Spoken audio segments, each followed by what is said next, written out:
Eu cumprimento a todos com a paz do Senhor, sou vosso amigo, vosso irmão, Mário Júlio, do canal Vivendo Pentecostes. Esse é mais um vídeo da série Lendo o Novo Testamento em 11 semanas, ou em 76 dias, ou até o final do ano, conforme você se agradar. Nós chegamos agora no momento, um dos 4 momentos mais importantes, quando chega no final do livro de Mateus, no final de Marcos, no final de Lucas e também de João, que são os 4 momentos em que a Bíblia fala sobre a morte, sobre os últimos momentos de Jesus, sobre a morte, a ressurreição e a ascensão aos céus. Então, até o João nós estaremos lendo, relendo 4 vezes a narrativa da história de Jesus Cristo. O Evangelho narrado por 4 homens diferentes e que se completam um ao outro de forma perfeita. Estamos lendo Marcos capítulo 13. Quando ele estava saindo do templo, um de seus discípulos lhe disse: Olha, mestre, que pedras enormes, que construções magníficas. Você está vendo todas essas construções? Perguntou Jesus. Aqui não ficará pedra sobre pedra, todas serão derrubadas. Aqui ele está falando do ano 70 após Cristo, em que os romanos chegariam, após uma revolução, uma tentativa de revolução dos judeus, eles chegariam e destruiriam todo o templo. O templo foi destruído e que o que sobra hoje foi literalmente uma parte do muro, que era a parte do muro externa. O resto tudo foi destruído. Versículo 3. Tendo Jesus assentado no Monte das Oliveiras, de frente para o templo, Pedro, Tiago, João e André lhe perguntaram em particular: Dize-nos quando acontecerão essas coisas e qual será o sinal de que tudo isso está prestes a cumprir-se. Agora nós vamos para o versículo 5, em que Jesus vai começar novamente a anunciar o que vai acontecer no fim. Entendeu? Então, olha só. Jesus lhes disse: Cuidado, que ninguém os engane. Muitos virão em meu nome dizendo: Sou eu, e enganarão a muitos. Quando ouvirem falar de guerras e rumores de guerras, não tenham medo. É necessário que tais coisas aconteçam, mas ainda não é o fim. Nação se levantará contra nação, reino contra reino. Haverá terremotos em vários lugares e também fomes. Essas coisas são o início das dores. Então, se nós estamos vivendo isso, é o início das dores, ainda tem muita coisa para acontecer. Fiquem atentos, pois vocês serão entregues aos tribunais e serão açoitados nas sinagogas. Por minha causa, vocês serão levados à presença de governadores, reis, como testemunha a eles. E é necessário que antes o evangelho seja pregado a todas as nações. Sempre que forem presos e levados a julgamento, não fiquem preocupados com o que vão dizer. Digam somente o que lhes fora dado naquela hora, pois não serão vocês que estarão falando, mas o Espírito Santo. Então, uma hora de julgamento, uma hora de aperto, a hora que as pessoas estiverem acusando coisas contra você, falando mal, preparando armadilhas para você, para cair no engano, fique tranquilos que aquela hora ali o Espírito Santo vai lhe dar palavras e você vai dizer: nunca pensei sobre isso, nunca me dei conta sobre isso, mas agora eu consegui falar, agora eu tive chance e eu senti que foi algo a mais do que vem da minha mente. Tenha certeza que era o Espírito Santo falando com você.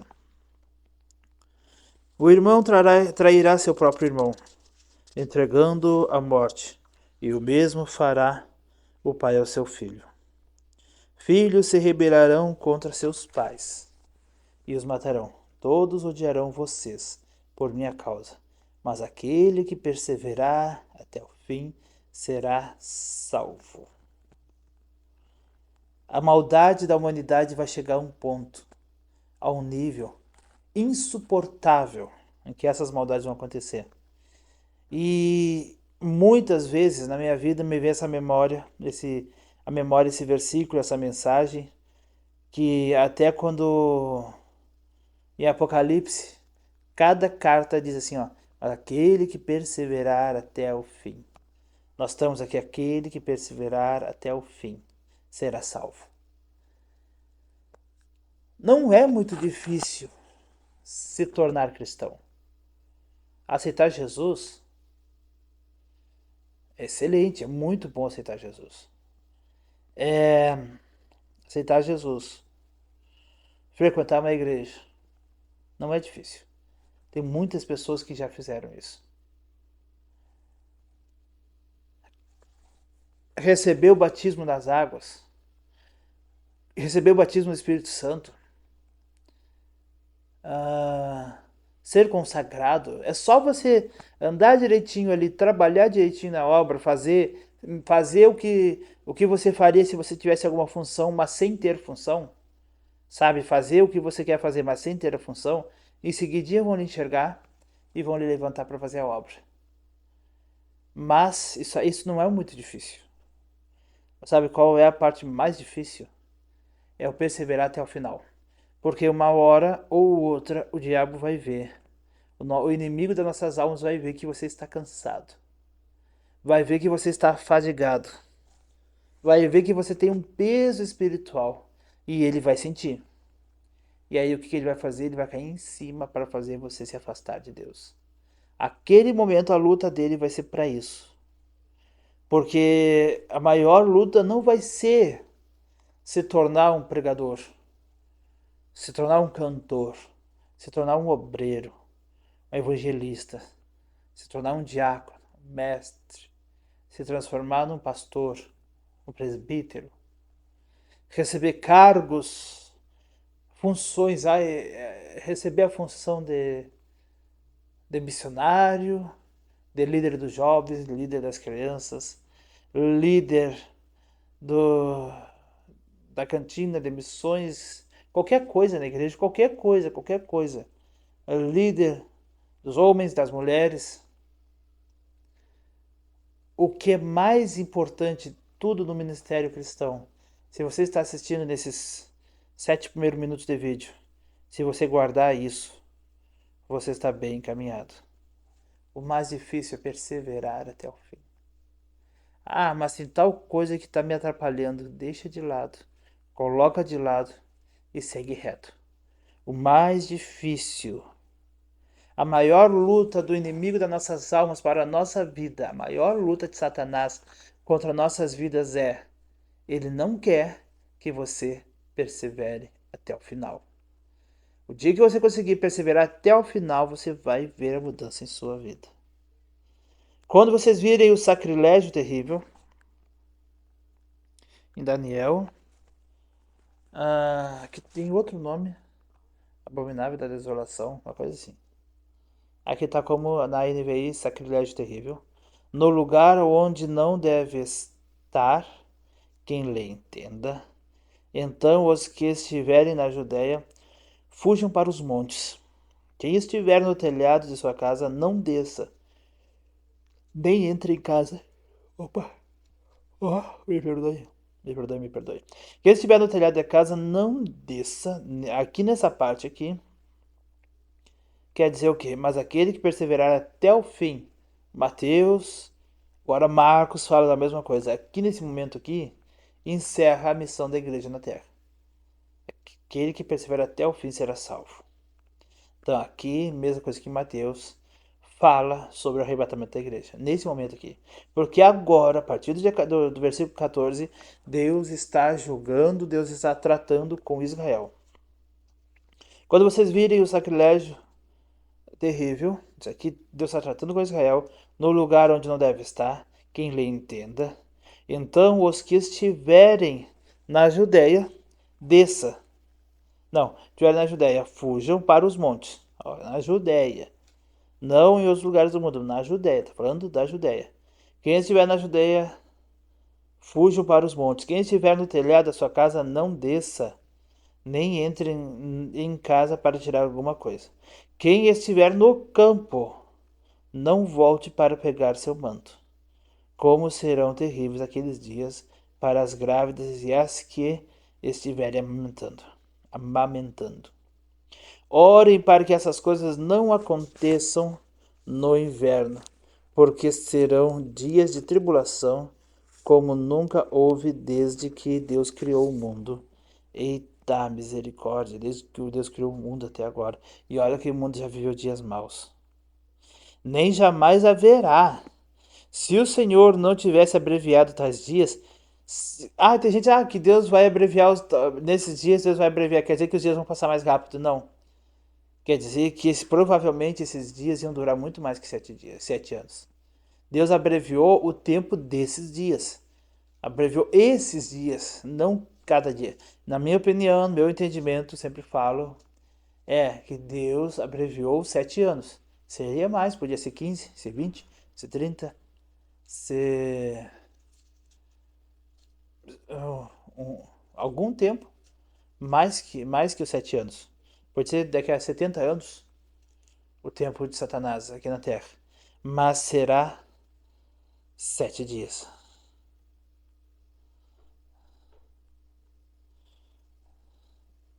Se o Senhor não tivesse, versículo 20, abreviado tais dias, ninguém sobreviveria. Mas por causa dos eleitos, olha só de novo, quem aí crê no calvinismo vai dar um pouquinho de complicação, porque eu creio que os eleitos é a igreja. Os eleitos no plural. Se fosse o eleito, eu fui eleito, tu é eleito, ele não é. Em nenhum momento a Bíblia diz que um é eleito, o outro não. Tipo, eleito. E quem foram os eleitos desde a criação é os eleitos no plural. Então não existe aquela pessoa que já nasceu para ser salva e Deus escolheu, e aquela outra pessoa que não. Deus não escolheu para ser salvo. Quem estuda e entende um pouquinho de calvinismo arminiano sabe o que eu estou falando. Toda vez que Deus fala em eleição, sempre é no plural. Sempre é os irmãos, os cristãos, os eleitos, os cristãos eleitos, os salvos eleitos, porque até a Bíblia diz: muitos são chamados, mas poucos são eleitos. Muitos são chamados. Primeiro, o que você faz com o seu chamado? Você atende? Você vem? Você escolhe obedecer o seu chamado ou não? E aqueles que não obedecem seus chamados não são eleitos. E são no plural. Lá vamos. Nós.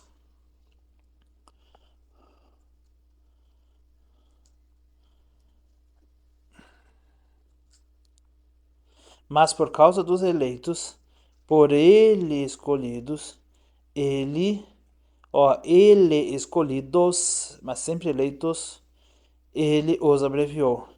Então não está falando de pessoas individual, está falando da igreja, dos servos do Senhor, sabe? Se então alguém lhe disser: venham aqui, está o Cristo, ou vejam ali, está ele, não acreditem, pois aparecerão falsos cristos e falsos profetas que realizarão sinais e maravilhas para que, se possível, enganar os eleitos. Por isso, fiquem atentos. Avisei-os de tudo antecipadamente, mas naqueles dias, após aquela tribulação, o sol escurecerá, a lua não dará sua luz, e as estrelas cairão dos céus, e os poderes celestes serão abalados. Então se verá o Filho do Homem vindo nas nuvens com grande poder e glória. E agora vem a volta de Jesus com a igreja dos céus. 7 anos depois, vai voltar nos céus com a igreja arrebatada, com os anjos, Jesus montado no cavalo branco e toda a terra, todos os sobreviventes da terra, todo vivente que aguentou os 7 anos, vai ver o Cristo nos céus. Jesus vai pisar no Monte das Oliveiras, vai dividir ao meio e a água brotará e irá até o Mar Morto. Tem muita coisa, a gente vai estudar ainda escatologia. Então, Jesus está às portas. A casa de Israel, a casa de Jerusalém tem três. Os judeus têm três portas na entrada. A porta da entrada tem um vãozinho, a segunda porta e depois ainda a terceira porta. E a Bíblia diz que Jesus está às portas.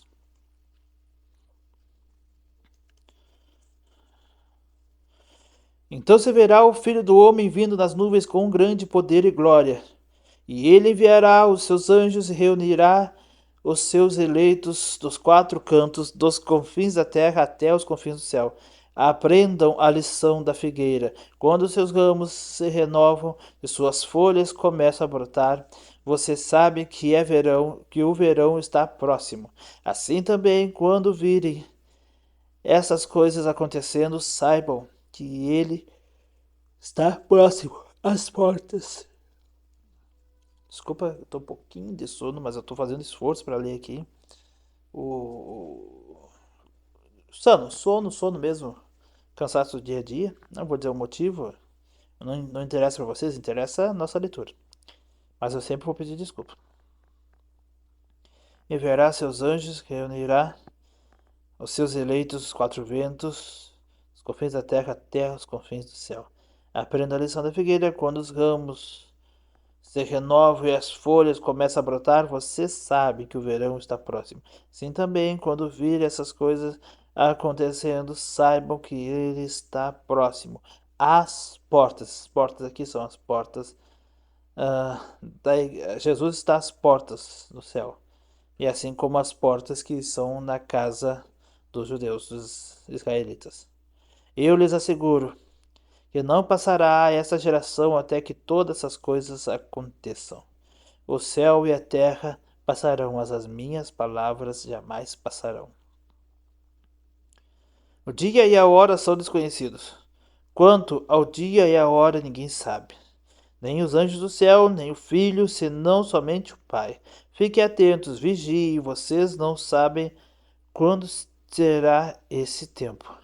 E como um homem que sai de viagem, deixa sua casa, carrega tarefas para cada um dos seus servos e ordena ao porteiro que vigie. Portanto, vigiem, porque vocês não sabem o quando o dono da casa voltará, se à tarde, à meia-noite, ou ao cantar do galo, ou ao amanhecer. Se ele vier de repente, que não os encontre dormindo, eu lhes digo a todos, vigie. Então aqui está falando da atenção. Fique atento. Aquele que perseverar até o fim será salvo. Aleluia. 14. Faltavam apenas 2 dias para a Páscoa, para a festa dos pães sem fermento. Os chefes dos sacerdotes, os mestres da lei, estavam procurando um meio para flagrar Jesus em algum erro e matá-lo, mas diziam: não durante a festa, para que não haja tumulto entre o povo. Então, Jesus, em Betânia, inclinando a mesa na casa de um homem conhecido como Simão, o leproso, aproximou-se dele certa mulher com o frasco de alabastro. Então, na casa de um homem conhecido como Simão, o leproso, aproximou-se dele certa mulher com um frasco de alabastro contendo um perfume muito caro, feito de nardo puro. Ela quebrou o frasco e derramou o perfume sobre a cabeça de Jesus. Alguns dos presentes começaram a dizer uns aos outros, indignados: por que este desperdício de perfume? Ele poderia ser vendido por 300 denários. 59. Tá. É a moeda de um dia de serviço. E o dinheiro ser dado aos pobres. E a repreendiam severamente. Deixe-na em paz, disse Jesus, porque a estão perturbando. Ela praticou boa ação para comigo, pois os pobres vocês têm sempre, porque sempre terão com vocês, e poderiam ajudá-los sempre que o desejarem. Mas a mim vocês nem sempre terão. Ela fez o que pôde, derramou perfume em meu corpo antecipadamente, preparando-me para o sepultamento. Eu lhes asseguro que de onde quer que o evangelho for anunciado, em todo o mundo também o que ela fez será contado em sua memória. Então Judas Iscariotes, um dos 12, dirigiu-se aos chefes dos sacerdotes a fim de entregar Jesus. A proposta, a proposta muito os alegrou e lhe prometeram dinheiro. Assim, ele procurava uma oportunidade para entregá-lo. Então, Jesus declarou Pedro como o adversário da cruz, porque Pedro ele foi e disse: "Não, Senhor, eu vou com o Senhor. Nem que eu tenha que morrer, mas eu não vou deixar pegar o Senhor."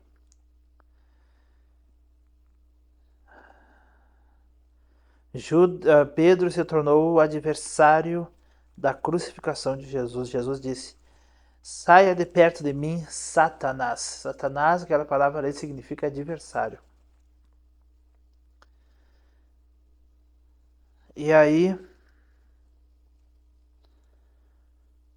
Pedro negou Jesus, se arrependeu, foi repreendido com o olhar de Jesus, se arrependeu. Nós temos Judas Iscariotes, um dos 12.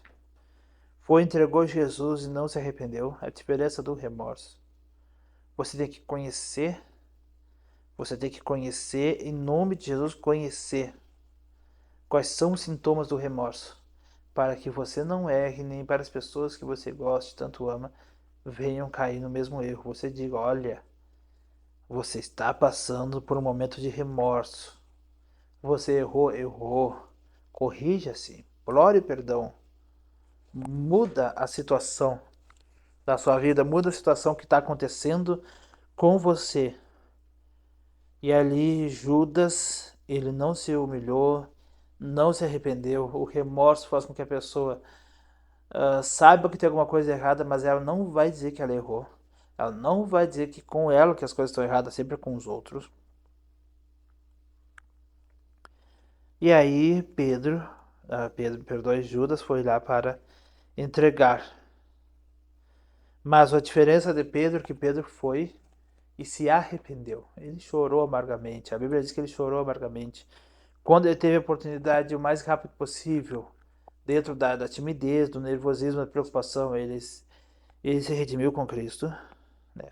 Então vamos lá, versículo 32. No primeiro dia da festa dos pães sem fermento, quando se costumava sacrificar um cordeiro pascal, os discípulos de Jesus lhe perguntaram: onde queres que vamos e te preparemos a refeição pascal da Páscoa? Então ele enviou 2 de seus discípulos, dizendo: entre na cidade, e um homem carregando um pote de água virá ao encontro de vocês. Sigam-no, digam ao dono da casa em que ele entrar. O mestre pergunta: onde é o meu salão de hóspede, no qual poderei comer a Páscoa com meus discípulos? Ele lhes mostrará uma ampla sala no andar superior, mobiliada e pronta. Façam ali os preparativos para nós. Aqui o homem tinha um lugar. Eu creio que aquilo era um lugar santo, mas eu tenho certeza. Era um lugar reservado da casa, eu tenho certeza que aquele lugar nunca mais foi o mesmo. Jesus entrou com seus discípulos, cearam. Judas foi antes, foi entregar Jesus. E ali Jesus comeu aquele pão, bebeu daquele vinho com seus discípulos naquele lugar.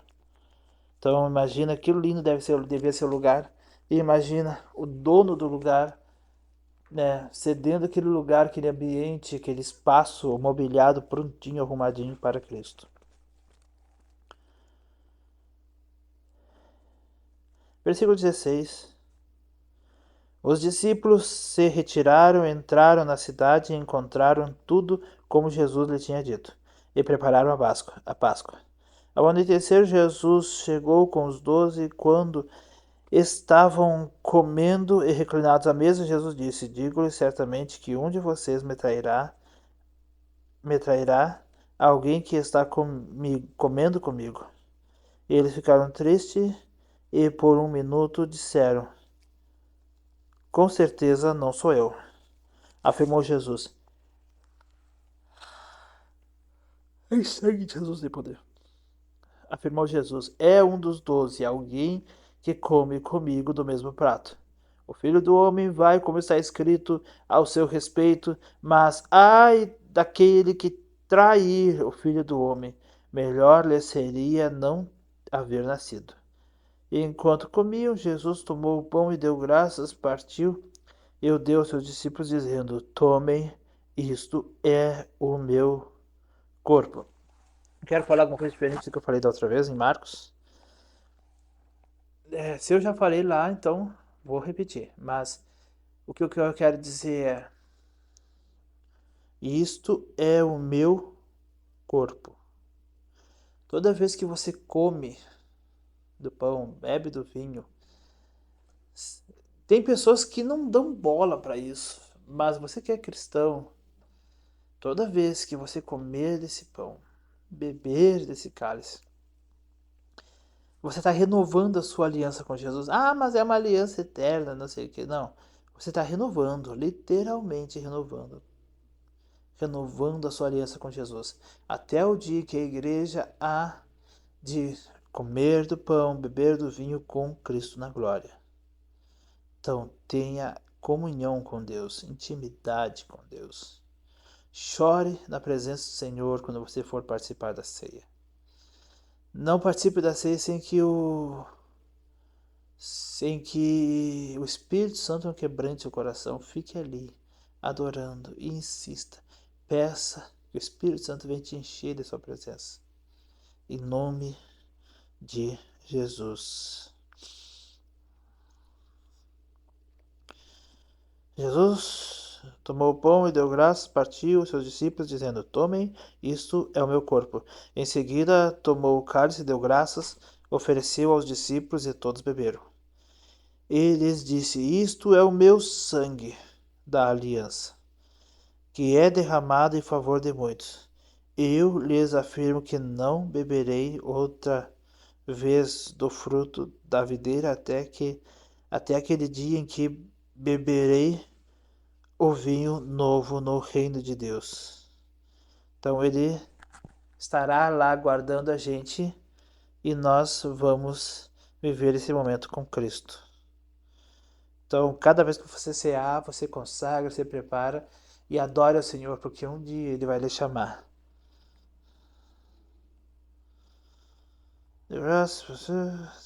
Sangue da aliança derramado em favor de muitos, tá? Depois de terem cantado um hino, sair para o Monte das Oliveiras, em Marcos. Jesus prediz que Pedro negará. Disse Jesus: Vocês todos me abandonaram, pois está escrito: Ferirei o pastor e as ovelhas serão dispersas. Opa! Eita, que susto! Tá. Ferirei o pastor e as ovelhas estarão dispersas. Versículo 28, mas depois de ressuscitar, irei adiante de vocês para a Galileia. Pedro declarou: Ainda que todos o abandonem, eu não o te abandonarei. Respondeu Jesus: Asseguro-lhe que ainda hoje, esta noite, antes que 2 vezes cante o galo, 3 vezes você me negará. Estou aqui em 62. Alguns manuscritos não trazem 2 vezes. Mas Pedro insistia ainda mais, mesmo que seja preciso que eu morra contigo, nunca te negarei.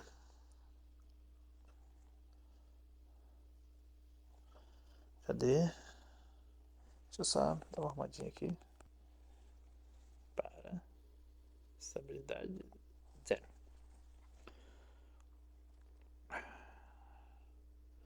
Eu não te abandonarei. Asseguro-lhe ainda hoje, esta noite, antes. Tá, e aí Pedro veio e todos os outros disseram o mesmo. 31, versículo 32. Então foram para um lugar chamado Getsemane E Jesus disse a seus discípulos: Sente-se aqui enquanto vou orar. Levou consigo Pedro, Tiago e João, começou a ficar aflito e angustiado e lhes disse: A minha alma está profundamente triste, numa tristeza mortal. Fiquem aqui e vigiem. Indo um pouco mais adiante, prostrou-se e orava para que, se possível, fosse afastada, para que, se possível, fosse afastada dele aquela hora. Ele dizia: Abba, Pai, tudo te é possível. Afasta de mim esse cálice. Contudo, não seja o que eu quero, mas sim o que tu queres. Então voltou aos seus discípulos e os encontrou dormindo. Simão disse a ele, dormindo. Simão, disse ele a Pedro: Você está dormindo? Não pôde vigiar por 1 hora. Vigie e ore para que não caiam em tentação. O espírito está pronto, mas a carne é fraca. Quer dizer o quê? Que nesse momento aqui, ó, eu já falei no outro vídeo, só quero dar uma recapitulação. Se você está num momento de alegria, de tranquilidade, de bênção, e tem uma pessoa aflita junto com você, se tem uma pessoa aflita junto com você e ela está no momento de angústia, de oração, de tristeza, de prantos, de jejum, respeite. Esteja ali junto se você precisar, se não for para ser bênção, para ser edificação, não chegue perto. Respeite. Vá, acompanhe de perto se você tiver condições, mas há momentos e momentos. E uma pessoa que está em aflito, coração pesaroso, alguém que está em um sofrimento que não acaba mais, vá, ore, chora, implore. Mas se a pessoa que está junto contigo não está sentindo isso, vai dizer, não chame a pessoa de fria, não chame essa pessoa de gelado. Diga, esta pessoa adora a Deus do seu jeito e eu adoro do meu. Respeite o momento da outra pessoa. Cada um de nós temos um momento especial na nossa vida. Estamos passando por um momento.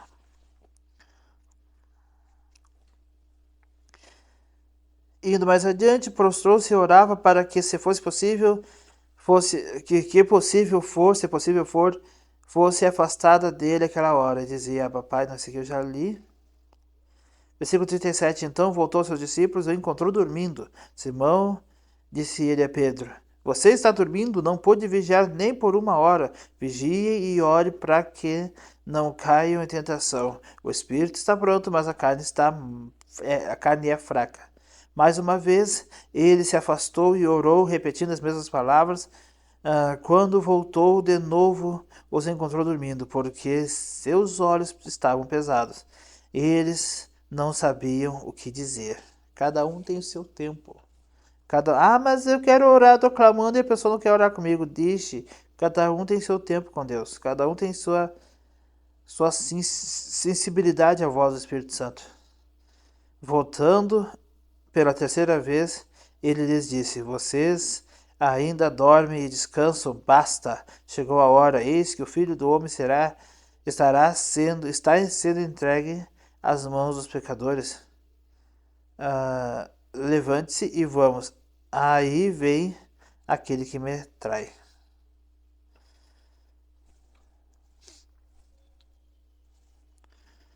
Enquanto ele ainda falava, apareceu Judas, um dos 12.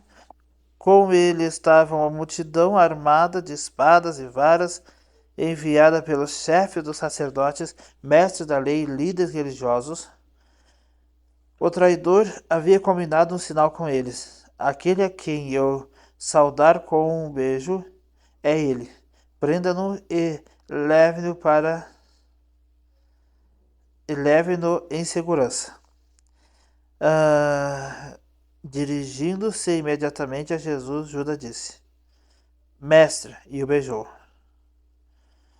Os homens agarraram Jesus e o prenderam. Então um dos que estavam por perto puxou a espada e feriu o servo do sumo sacerdote, decepando-lhe a orelha.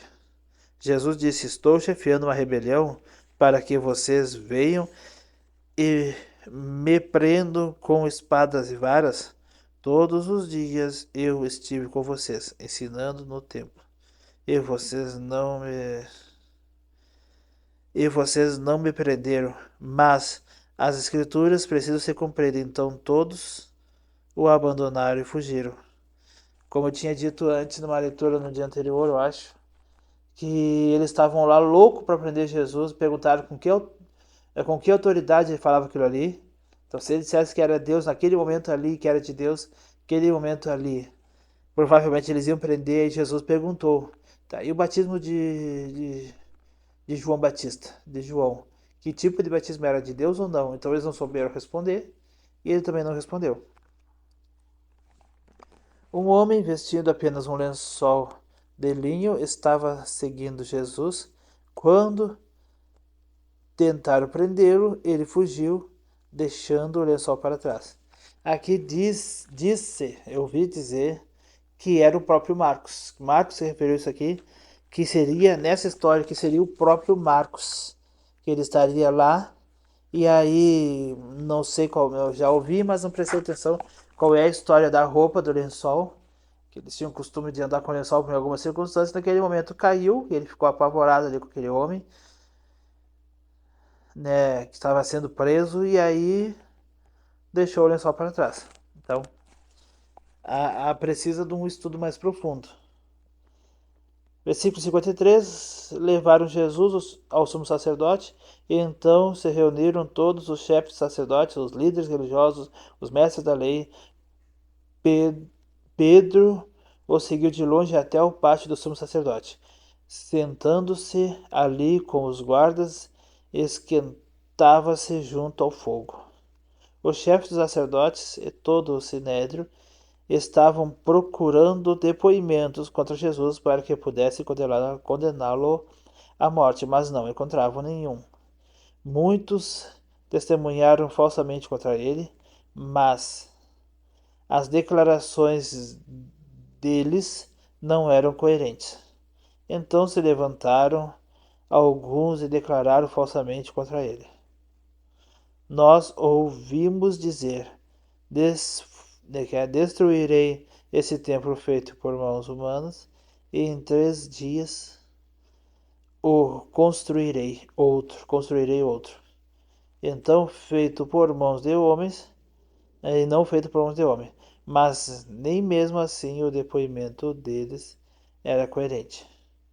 Depois o sumo sacerdote levantou-se diante deles e perguntou a Jesus: Você não vai responder à acusação que estes lhe fazem? Mas Jesus permaneceu em silêncio e nada respondeu. Outra vez o sumo sacerdote lhe perguntou: Você é o Cristo, filho de Deus? Sou, disse ele. E vereis o Filho do Homem assentado à direita do Poderoso, vindo com as nuvens do céu. O sumo sacerdote, rasgando as próprias vestes, perguntou: Por que precisamos de mais testemunhas? Vocês ouviram a blasfêmia, que acham? Todos o julgaram digno de morte. Então alguns começaram a cuspir nele, vendaram-lhe os olhos, dando-lhe murros, diziam: Profetize! E os guardas o levaram, dando-lhes tapas. Pedro nega Jesus. Estando Pedro embaixo no pátio, uma das criadas do sumo sacerdote passou por ali, vendo Pedro aquecer-se, olhou bem para ele e disse: Você também estava com Jesus, o Nazareno? Contudo, ele negou, dizendo: Não o conheço. Não sei do que você está falando. E saiu para o alpendre. Quando a criada ouviu lá, disse novamente aos que estavam por perto: Esse aí é um deles. De novo ele negou. Pouco tempo depois, os que estavam sentados ali perto disseram a Pedro: Certamente você é um deles, você é Galileu. Ele respondeu, ele começou a se amaldiçoar e chorar. Não conheço o homem de quem vocês estão falando. Logo o galo logo o galo cantou pela segunda vez.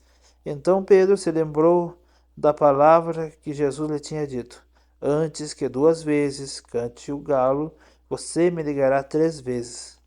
E se pôs a chorar. Esse se pôs a chorar é exatamente um exemplo de arrependimento, não de remorso.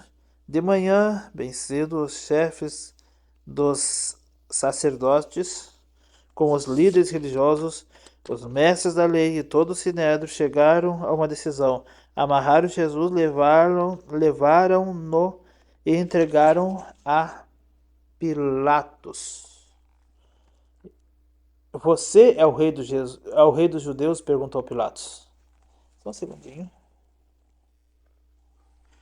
Fui ali, voltei rapidinho. Tá me dando um sono, mas eu vou fazer leitura igual. Não vou parar. Parei aqui no versículo 2. Pilatos perguntou. Agora melhorou. Já estava pesando os olhos já. Me desculpe já pelas falhas. Você é o rei dos judeus? Perguntou Pilatos. Tu o dizes, respondeu Jesus. Tu dizes? Sim, é como dizes. Respondeu Jesus. Os chefes dos sacerdotes o acusavam de muitas coisas. Então Pilatos lhe perguntou novamente: Você não vai responder? Veja de quantas coisas o estão acusando. Mas Jesus não respondeu nada e Pilatos ficou impressionado. Por ocasião da festa, era costume soltar um prisioneiro que o povo pedisse. Um homem chamado Barrabás estava na prisão com os rebeldes que haviam cometido assassinato durante uma rebelião. Então, com os rebeldes, Barrabás estava na prisão com os rebeldes. Eu entendo que esses rebeldes, no plural, então, mínimo de plural são 2. Eu creio que esses rebeldes seriam aqueles 2 que estavam na cruz com Cristo. Então, aqueles 2 que andavam na cruz com Cristo, eu creio que eles eram amigos e companheiros de Pilatos. Companheiro de Barrabás, me desculpa. Estava na prisão com os rebeldes que haviam cometido assassinato durante uma rebelião. A multidão chegou e pediu a Pilatos que lhe fizesse o que costumava fazer. Vocês querem que eu lhe solte o rei dos judeus? Perguntou Pilatos, sabendo que fora por inveja que os chefes dos sacerdotes lhe haviam entregado Jesus. Mas os chefes dos sacerdotes incitaram a multidão a pedir que Pilatos, ao contrário, soltasse Barrabás. Então, que farei com aquele a quem vocês chamam rei dos judeus? Perguntou-lhes Pilatos. Crucifica-o! Gritavam eles. Por quê? Que crime ele cometeu? Perguntou Pilatos. Mas eles gritavam ainda mais: Crucifica-o! Desejando agradar a multidão, Pilatos soltou-lhes Barrabás e mandou açoitar Jesus e o entregou para ser crucificado. Eu já vi gente chamar Pilatos de raça de víbora, chamado o pior homem de todos na terra. Só que nós vemos aqui, Pilatos depois ele vai, não aqui, mas ele vai, lava as suas mãos. É ele ou não é? Não, é ele. Ele vai e lava suas mãos. O sacerdote lavava suas mãos antes de fazer o sacrifício. Então aqui quer dizer o quê? Que ele está dizendo: esse homem é inocente. Como o sacerdote dizia, esse cordeiro é inocente. Eu não vejo mal nenhum, eu não vejo maldade nenhuma. Esse cordeiro não cometeu pecado nenhum. E aí ele declarava isso: esse cordeiro não cometeu pecado nenhum. Mesmo que não declarasse, estava implícito isso. Porque o cordeiro não tinha. Eu vou matar um animal sem ter causa nenhuma, sem o animal ter feito nada errado, porque ele está levando nele o castigo de outra pessoa. E aqui nós vemos que Pilatos, ele disse, olha gente, ele não tem culpa nenhuma. E um prisioneiro, assassino, cheio de falhas, cheio de pecados, né, foi libertado para que Cristo ficasse no lugar dele. E esses somos nós. Nós, né, estávamos condenados à morte, todos nós morreríamos por causa dos nossos pecados, por causa da nossa iniquidade, da nossa rebeldia contra Deus, mesmo fazendo em época de ignorância ou depois com conhecimento, mas toda a rebeldia humana. E aí nós morreríamos por causa do nosso pecado, não o pecado de Adão nem de Eva, mas por causa do nosso, nós pecadores. E aí Jesus foi e se entregou em nosso lugar. Então ele mesmo morreu a nossa morte para que vivermos hoje a vida de Cristo em nós. Os soldados levaram Jesus para dentro do palácio, isto é, ao pretório, residência oficial do governador romano. Que legal. Pretório, não conhecia essa palavra. Não conhecia, mas não sabia o significado. E reuniram toda a tropa. Vestiram-no com um manto de púrpura. Depois fizeram uma coroa de espinhos e colocaram nele. Gente, eu queria explicar uma coisa. Eu já falei 2 vezes. Quem assistiu todos os vídeos, já falei 2. Mas como são vários, não tá aqui.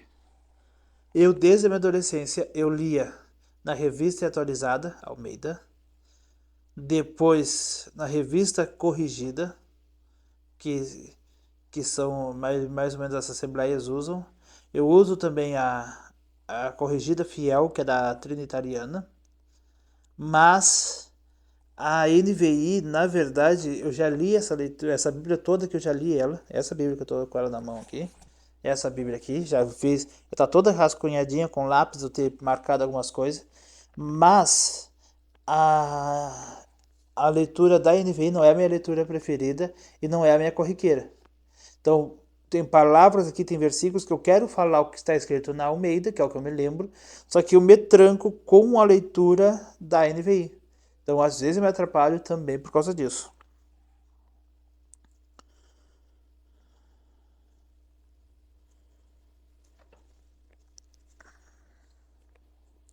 Vestiram-no com um manto de púrpura, depois fizeram uma coroa de espinhos e colocaram nele. Uma coroa de espinhos, imagina os espinhos fincando na cabeça de Jesus. E começaram a saudá-lo. Salve, Rei dos Judeus! Batiam-lhe na cabeça com uma vara e cuspiam nele misericórdia. Sabe que eu digo é o dia mais importante, mas a parte da crucificação é o dia que me dói. Sabe? Você cristão já te doeu ver, saber desses relatos aqui, ó. Batiam na cabeça para fincar os espinhos, para que a coroa não caísse.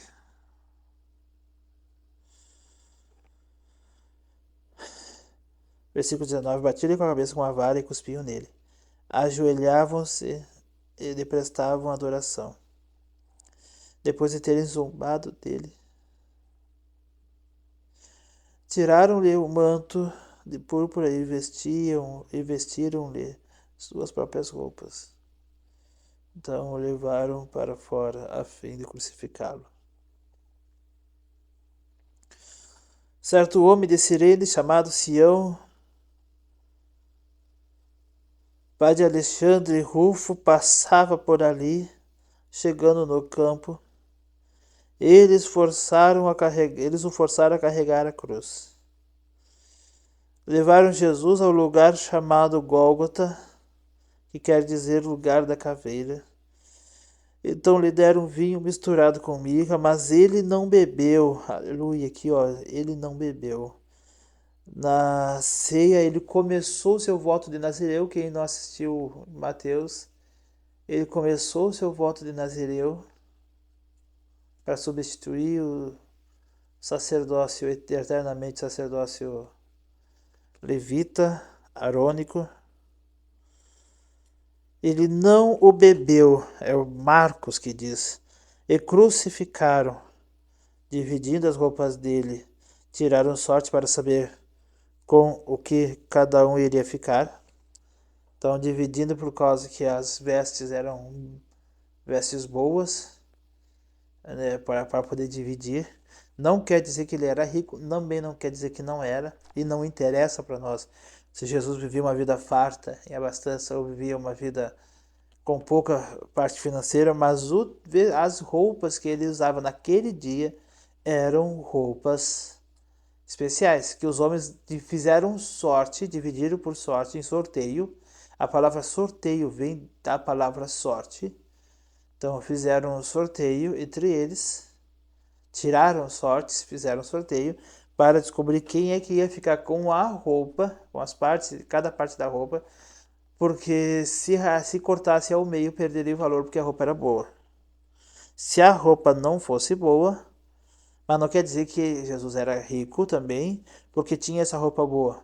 Porque a gente não sabe qual era o nível de riqueza e de pobreza, qual o nível, qual a quantidade de dinheiro, de situação, de bens que a pessoa precisaria para estar consideravelmente naquela época, aquele povo, para aquele olhar. Né? Nós não estávamos lá, não temos como saber qual seria o nível para dizer que Jesus tinha uma vida abastada ou uma vida com dificuldade assim, financeira, em alimentos, essas coisas.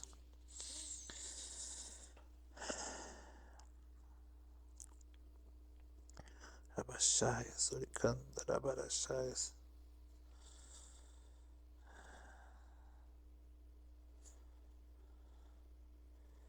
Cada um. Ah, tá. Versículo 25. Eram 9 horas da manhã, a hora terceira. 9 horas da manhã, quando o crucificaram. E ficou das 9 horas da manhã até as 3 horas da tarde. Você tenta ficar parado somente no mesmo lugar. Faz uma experiência com os braços abertos, sem machucado, sem ferida, sem nada, somente assim. Das 9 horas da manhã vai vir às 10, vai vir às 11, vai vir às meio-dia, 1 hora, 2 horas, 3 horas da tarde. Fica com os braços abertos sem baixar, esse momento que Jesus, todo esse tempo que Jesus ficou na cruz. E feche seus olhos e imagine a cruz. Imagine tudo que passava na mente de Jesus. E pensa assim, ó, Jesus fez tudo isso por mim. Eu, falho, pecador, errado, eu andando por caminhos tortos, Jesus passou por tudo isso por minha causa. E eram 9 horas da manhã, quando o crucificaram, e assim estava escrito na acusação contra ele, o rei dos judeus. Com ele crucificaram 2 ladrões, um à sua direita e o outro à sua esquerda. Cumpriu-se a escritura que diz: ele foi contado entre os transgressores. Os que passavam lançavam-lhe insultos, balançando a cabeça e dizendo: ora, você que destrói o templo e reedifica em 3 dias, desça da cruz e salve-se a si mesmo. Da mesma forma, os chefes dos sacerdotes e os mestres da lei zombavam dele entre si, dizendo: salvou os outros, mas não é capaz de salvar-se a si mesmo. O Cristo, Rei de Israel, desça da cruz, para que vejamos e creiamos. Os que foram crucificados com ele também o insultavam. Mateus e agora Marcos dizem que os que estavam com ele também o insultavam. A morte de Jesus. Isso aqui está nos 4 evangelhos, daqui da crucificação em diante. E houve trevas sobre toda a terra, do meio-dia às 3 horas da tarde. Então, das 9 até o meio-dia,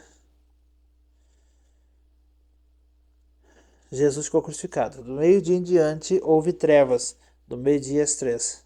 Por volta das 3 horas da tarde, Jesus bradou em alta voz: Eloi, Eloi, lama sabachthani, que significa Deus meu, por que me abandonastes? Quando alguns dos que estavam presentes ouviram isso, disseram: Ouçam, ele está chamando Elias. Um deles correu, embebeu uma esponja em vinagre, colocou-a na ponta de uma vara e deu a Jesus para beber e disse. Agora vou marcar aqui onde eu parei, vou ali e já volto. Continuando o versículo 36. Um deles correu, embebeu uma esponja em vinagre, colocou-a na ponta de uma vara e deu a Jesus para beber e disse: Deixe-no. Vejamos se Elias vem tirá-lo daí. Mas Jesus, com um alto brado, expirou. E aqui, quando eles iam dar vinagre para Jesus, com um alto brado, Jesus expirou antes que empurrasse vinagre goela a boca dele, goela abaixo, goela abaixo na boca dele. Ele expirou. E o véu do santuário rasgou-se em duas partes, de alto a baixo. Então, o véu que separava o homem de Deus, o homem da presença de Deus, o homem de adentrar dentro da presença de Deus, o véu que separava o homem do Santo dos Santos. O Santo dos Santos que tinha a Arca da Aliança em que o sacerdote derramava sangue sobre o propiciatório e o sangue ele sumia, era sugado por Deus. Precisava naquele momento que o sangue de Cristo fosse derramado ali. E aí conta-se, na história mais recente, que acharam no Gólgota, estavam escavando, creio, pode ser verdade, eu aceito como algo válido, que pode ser verdade, que estavam escavando, e encontraram lá embaixo a Arca da Aliança com sangue. E criam e diziam que esse sangue que estava lá, porque o sangue era colocado sobre a Arca da Aliança, e a Arca da Aliança embebia aquele sangue evaporava, como tu pegasse uma água e colocasse numa chapa muito quente, ela sumia, literalmente, mas essa aí, e aí cresce, tem essa história, se for verdade seria algo muito poético, muito bonito, se for verdade, eu creio que pode ser, que lá tem o sangue, e esse sangue, se fizeram o rastreamento do DNA, diz que ele tem os cromossomos da mãe, 23 cromossomos da mãe, e do pai só tem um, que é o cromossomo divino. Mas, como as coisas que acontecem é encoberta rapidamente, creio que pode ser verdade, mas se for verdade, está muito bem escondido. E um dia vai ser revelado. Tudo que está oculto, um dia vai ser revelado. Mas agora nós temos que somente ou crer que sim, ou que não, e confiar em Deus. O importante é isso não atrapalha a nossa salvação. Ah, mas por que você tem tal opinião? Eu tenho opiniões que, se essa opinião que eu tenho for correta, amém, vai ser legal, é interessante, é um ponto de vista interessante. Mas se eu tiver errado, são opiniões que não vai atrapalhar minha salvação. Eu não posso ter opiniões que interfiram na minha salvação. Como assim? Eu dizer que Jesus não era Deus. É uma interpretação. Eu dizer que Jesus não morreu na cruz. Essa sim pode interferir na minha salvação, pode interferir na minha intimidade com Deus. Mas se são coisas que não estão dentro do plano da salvação e não vai interferir na minha vida espiritual, eu posso, entendeu? Isso vai fazer parte da minha teologia interna, o meu modo de ver a teologia, o meu estudo pessoal da teologia. O véu do santuário, versículo 38, rasgou-se em duas partes, de alto a baixo. Quando o centurião que estava em frente de Jesus ouviu seu brado e viu como ele morreu, disse: realmente este homem era o Filho de Deus. O centurião. Algumas mulheres estavam observando de longe, entre elas estavam Maria Madalena, Salomé e Maria, mãe de Tiago, o mais jovem, e de José. Na Galiléia, elas tinham seguido e servido a Jesus. Muitas outras mulheres que tinham subido com ele para Jerusalém também estavam ali. O sepultamento, uma hora. O sepultamento de Jesus. Era o dia da preparação, isto é, a véspera do sábado. José de Arimateia, membro de destaque do Sinédrio, ele era um membro do Sinédrio, que também esperava o reino de Deus, dirigiu-se corajosamente a Pilatos e pediu o corpo de Jesus. Pilatos ficou surpreso ao ouvir que ele já tinha morrido. Chamando o centurião, perguntou-lhe se Jesus já tinha morrido. Sendo informado pelo centurião, entregou o corpo a José. Então José comprou um lençol de linho, baixou o corpo da cruz, envolveu no lençol e colocou num sepulcro cavado na rocha. Depois fez rolar uma pedra sobre a entrada do sepulcro. Maria Madalena e Maria, mãe de José, viram onde ele fora colocado. Daqui, esse José de Arimateia, em Mateus, fala que Nicodemos estava com ele. E também esse texto aqui foi citado em Mateus, em Lucas, Marcos, aqui em João. E nessa Bíblia aqui, essa leitura, eu estou louco para chegar nela. Nós vamos encerrar a leitura de todo, nós temos todo o Novo Testamento. Todinho o Novo Testamento. Se tiver que passar 1 ou 2 semanas, a gente vai passar. Mas a gente vai chegar nesse aqui, ó. E eu acho que nós vamos chegar lá. Se tiver que passar essa leitura aqui, do Novo Testamento, dessa forma.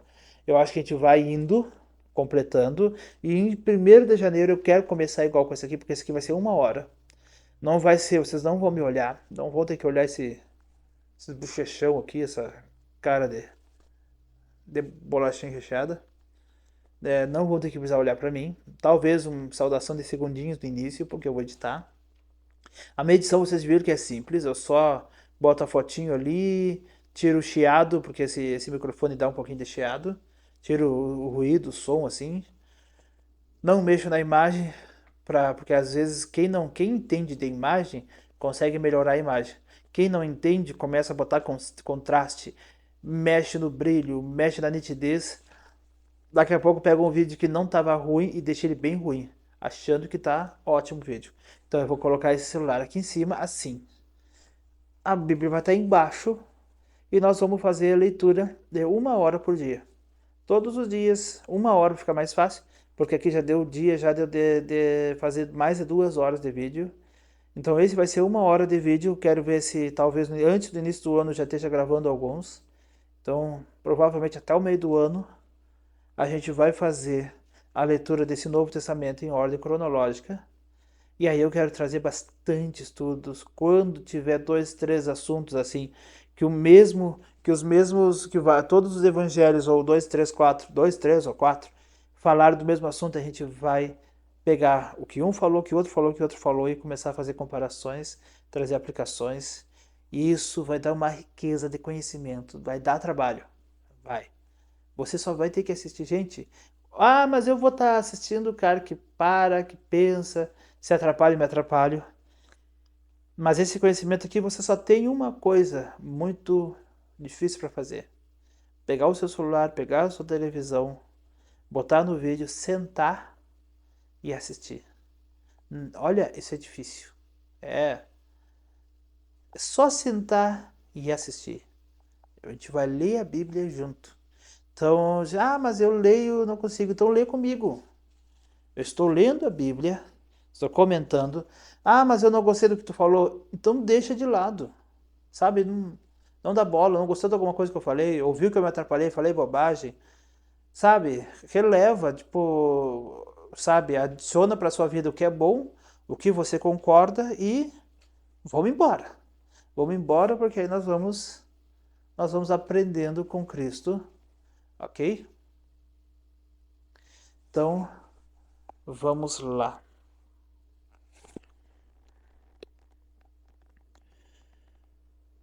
Jesus, capítulo 16. A ressurreição. Capítulo 16. Então, quantos versículos tem? 19, e nós vamos encerrar Marcos e começamos amanhã Lucas. Quando terminou o sábado, Maria Madalena, Salomé e Maria, mãe de Tiago, compraram especiarias aromáticas para ungir o corpo de Jesus. No primeiro dia da semana, bem cedo ao nascer do sol, elas se dirigiram ao sepulcro, perguntando umas às outras: quem removerá para nós a pedra da entrada do sepulcro? Aqui tem uma aplicação interessante que eu não vi ninguém dizer. Olha, que eu assisti muita pregação. Eu não vi ninguém dizer isso quando elas foram adorar a Jesus. Ó, compraram especiarias aromáticas para ungir o corpo de Jesus. A pergunta: quem removerá para nós a pedra do sepulcro? Você já passou? Essa aqui seria uma pergunta que tem um peso espiritual semelhante à do eunuco, que disse que se ninguém me explicar, como é que eu vou entender? E ele perguntou para ele: você entende o que está lendo? E ele disse: se ninguém me explicar, se ninguém, por favor, se alguém tiver atenção de dizer assim, ó, eu vou te explicar o que significa isso aí, eu nunca vou entender. É a mesma coisa que elas. Se alguém tirar a pedra para nós, nós poderemos entrar e adorar. Tem coisas porque Deus fez com que a palavra de Deus, a igreja, a congregação fosse um lugar aonde um precisa do outro. Primeiro. Gente, você precisa do outro, você precisa do outro. E o outro precisa de você. Primeiro, esteja pronto, esteja acessível a ser ajudado pelos outros. Depender, precisar e não se orgulhar em dizer eu não vou precisar dos outros. Eu vou precisar dos outros sim. E pedir ajuda. Primeiro. Segundo, esteja acessível a estender a mão para alguém que precisa entender e lá explicar. Alguém que esteja passando por tem uma barreira tão grande que não consegue chegar para derramar, para colocar, como é que é aqui? Especiarias, sabe, do corpo de Cristo. Entendeu? A pessoa, isso significa, representa também, pode representar a adoração, sabe? Quando eles foram lá, seus irmãos foram visitar José, foram lá pedir comida e levaram o irmão mais novo. Jacó disse: levem especiarias, leve o melhor da nossa terra para ele, para que o homem se agrade. A nossa terra representa o nosso coração. Leve o melhor. Ah, mas irmão Mário, o que isso quer dizer? Você, quando vai conversar com as pessoas, você usa as melhores palavras que você tem. Usa os melhores argumentos.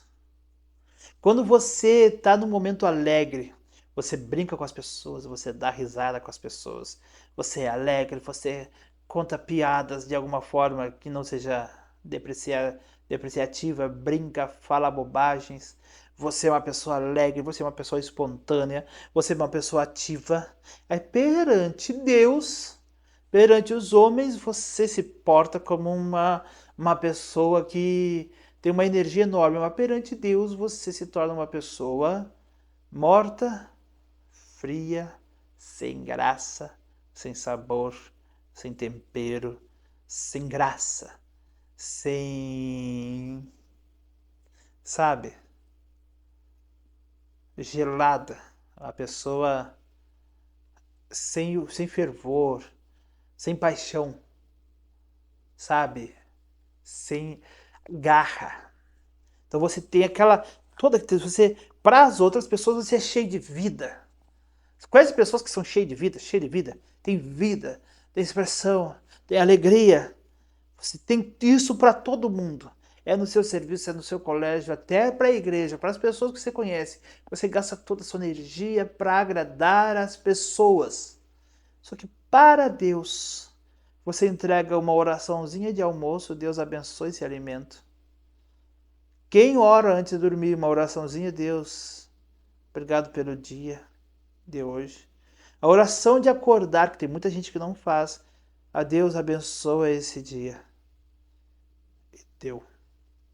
Sem graça. Senhor, obrigado por tudo. Senhor, abençoe esse alimento.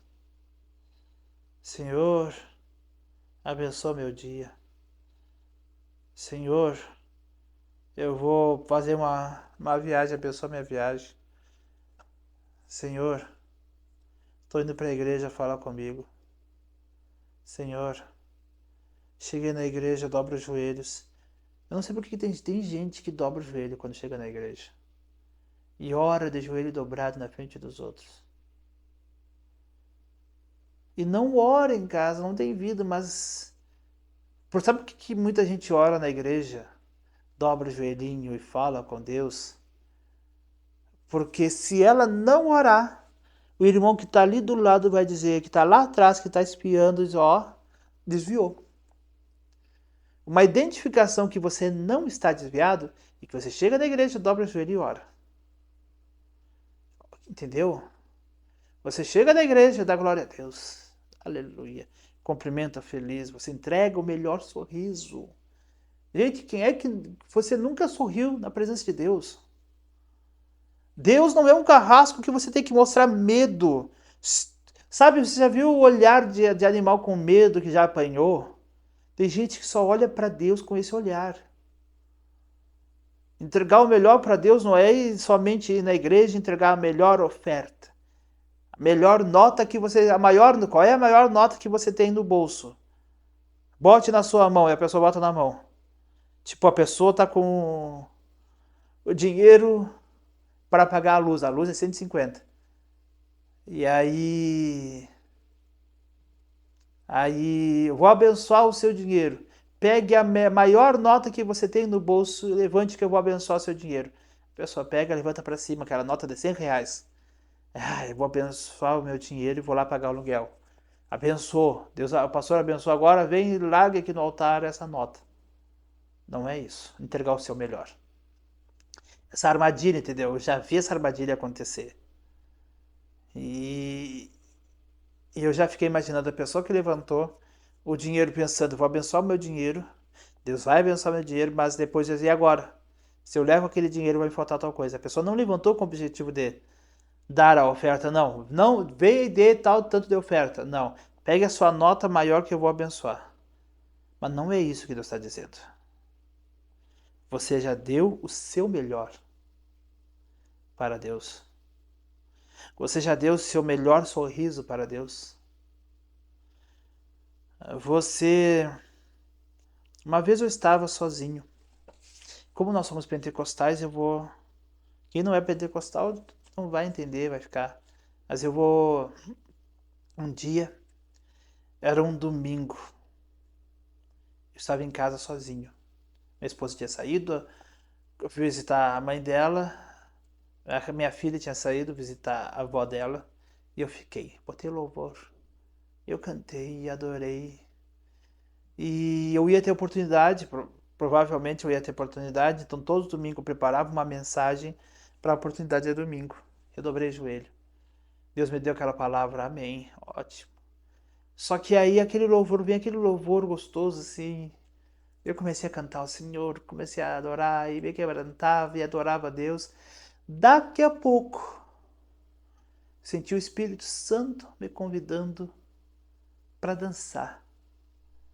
E eu brinco com minha filha, danço com ela, danço saudáveis, danço sadias. Ensinei ela até o passinho do samba, a gente samba junto. Aí ela é bem vergonhada de fazer isso na frente dos outros, mas é uma coisa, procuro ter várias coisas entre pai e filha com ela, vários elos, várias conexões, tudo que envolve o que eu faço, o que eu já fiz, o que eu sabe fazer, o que eu gosto, e eu tento colocar ela, envolver ela, e a minha esposa eu gosto de brincar e dançar com ela. E aí o Espírito Santo me convidou e eu senti tipo assim, você faz o melhor, se diverte, dá risada, faz cosquinha na tua esposa, faz cosquinha na tua filha, elas dão risada. E aí vocês ficam lá naquela brincadeira e o Espírito Santo me disse: "Vamos dançar". E aí eu comecei a bailar como se fosse uma valsa. E aí eu senti um derramar de Deus. Comecei a me quebrantar. Parecia que vinha, sabe? Parecia que descia a chuva, parecia que vertia por cima de mim. E eu comecei, me dobrei o joelho, comecei a dançar e comecei a chorar. Quando o Espírito Santo se moveu em mim, eu caí de joelhos no chão. Não senti nada, mas dei uma paulada com os joelhos e chorava, chorava, chorava, chorava, chorava na presença de Deus. E aí eu senti o Espírito Santo fluir de tal forma. Eu já estava naquela conexão com o Espírito Santo. Mas quando eu senti aquela voz me convidando para bailar, convidando para dançar, tipo, tu faz melhor com a tua esposa, tu brinca, tu se diverte com a tua esposa, se diverte com a tua filha, brinca com elas, dança com elas, só que o Espírito Santo, eu senti aquela voz. Tem gente que vai dizer que isso é bobagem, tem gente que vai dizer assim, agora, o irmão Mário falou a maior de todas as heresias dele. Se você achar que é isso, fique à vontade.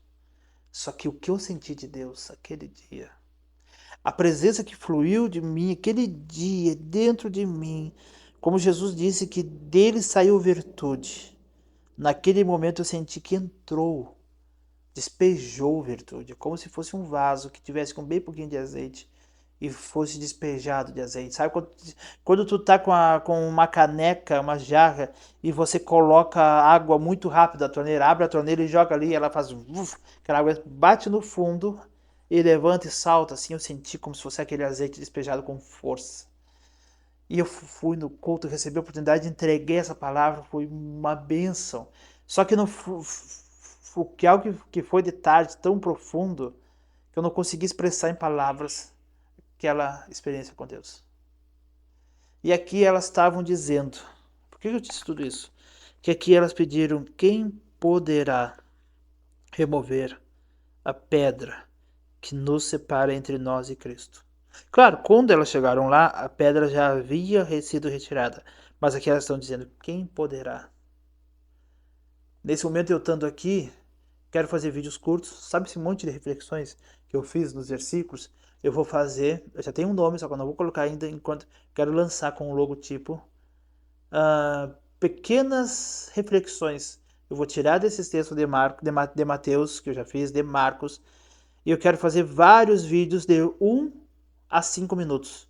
Somente o versículo, às vezes uma vírgula, às vezes, e vou fazer várias reflexões, vários vídeos de reflexões com a tela virada assim, para status e coisa, e compartilhar e deixar liberado para as pessoas que querem recompartilhar.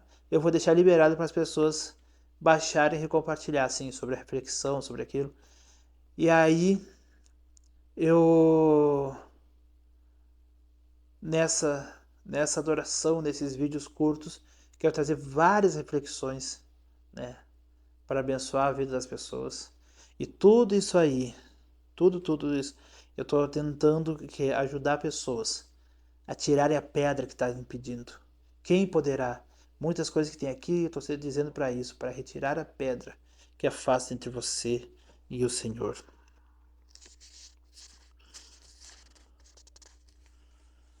Versículo 4. Mas quando foram verificar, viram que a pedra, que era muito grande, havia sido removida. Entrando no sepulcro, viram um jovem vestido de roupas brancas, assentado à direita, e ficaram amedrontadas. Não tenha medo, disse ele. Vocês estão procurando Jesus, o Nazareno que foi crucificado. Ele ressuscitou, aleluia! Não está aqui. Vejam o lugar onde ele havia posto. Vão e digam aos discípulos dele e a Pedro: ele está indo adiante de vocês para Galiléia. Lá vocês o verão como ele lhes disse.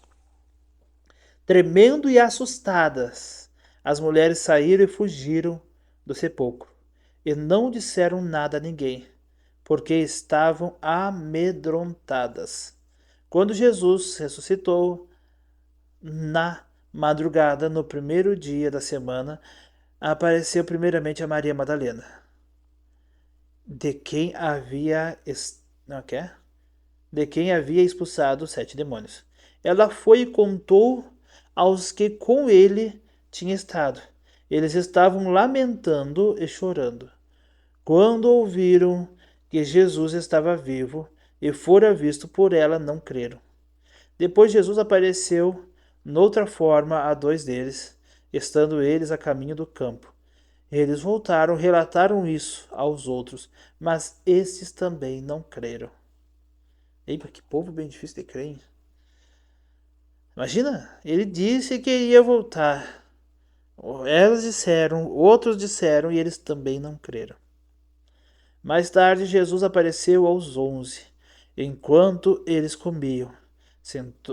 Censurou-lhes a incredulidade e a dureza do coração, porque não creram nos que tinham visto e depois de ressurreto. E disse-lhes: vão pelo mundo todo e preguem o evangelho a todas as pessoas. Quem crer, eita, aleluia, quem crer e for batizado será salvo. Mas quem não crer, não adianta nem ser batizado. Quem não crer, batizado ou não, não crer já está condenado. Esses sinais acompanharão todos os que crerem. E em meu nome expulsarão demônios, falarão novas línguas, pegarão serpentes e, se beberem algum veneno mortal, não lhes fará mal nenhum. Imporão as mãos sobre os doentes, e eles ficarão curados. Depois de lhes ter falado, o Senhor Jesus foi levado aos céus e assentou-se à direita de Deus. Então os discípulos saíram e pregaram por toda parte, e o Senhor cooperava com eles, confirmando-lhes a palavra com sinais que a acompanhavam. Nós terminamos Marcos.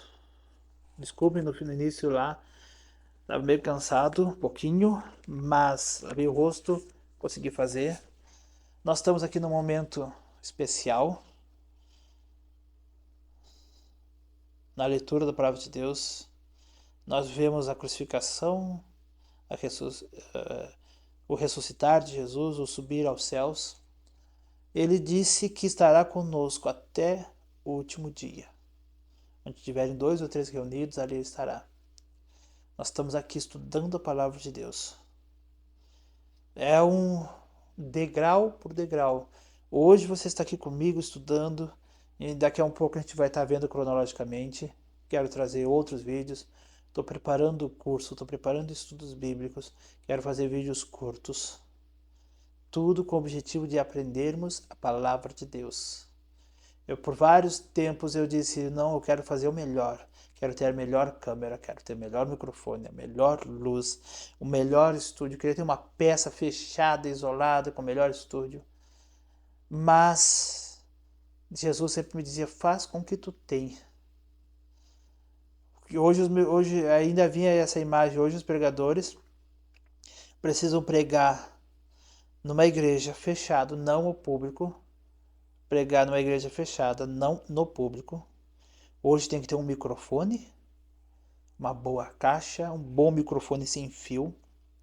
Tem que estar pregando e ouvindo alguém melodiar notas musicais num violão, num teclado, ou botar um fundo musical, muitas vezes duvidoso. Vai saber quem é que instrumentalizou aqueles fundos musicais. Saber se não tem sons e melodias que são consagrados a demônios, que vai atrapalhar e demais a tua pregação. Então, Diga uma coisa: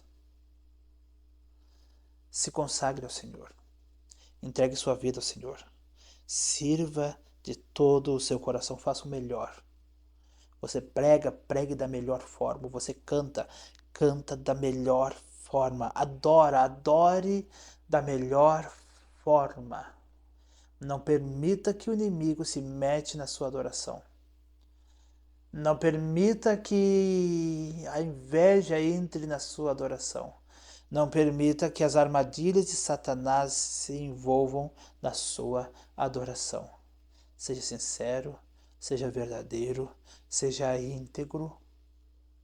Ah, mas as pessoas, sempre vai ter as pessoas, sempre vai ter o blá blá blá, sempre vai ter o fala fala, sempre vai ter os mimimi, sempre vai ter gente.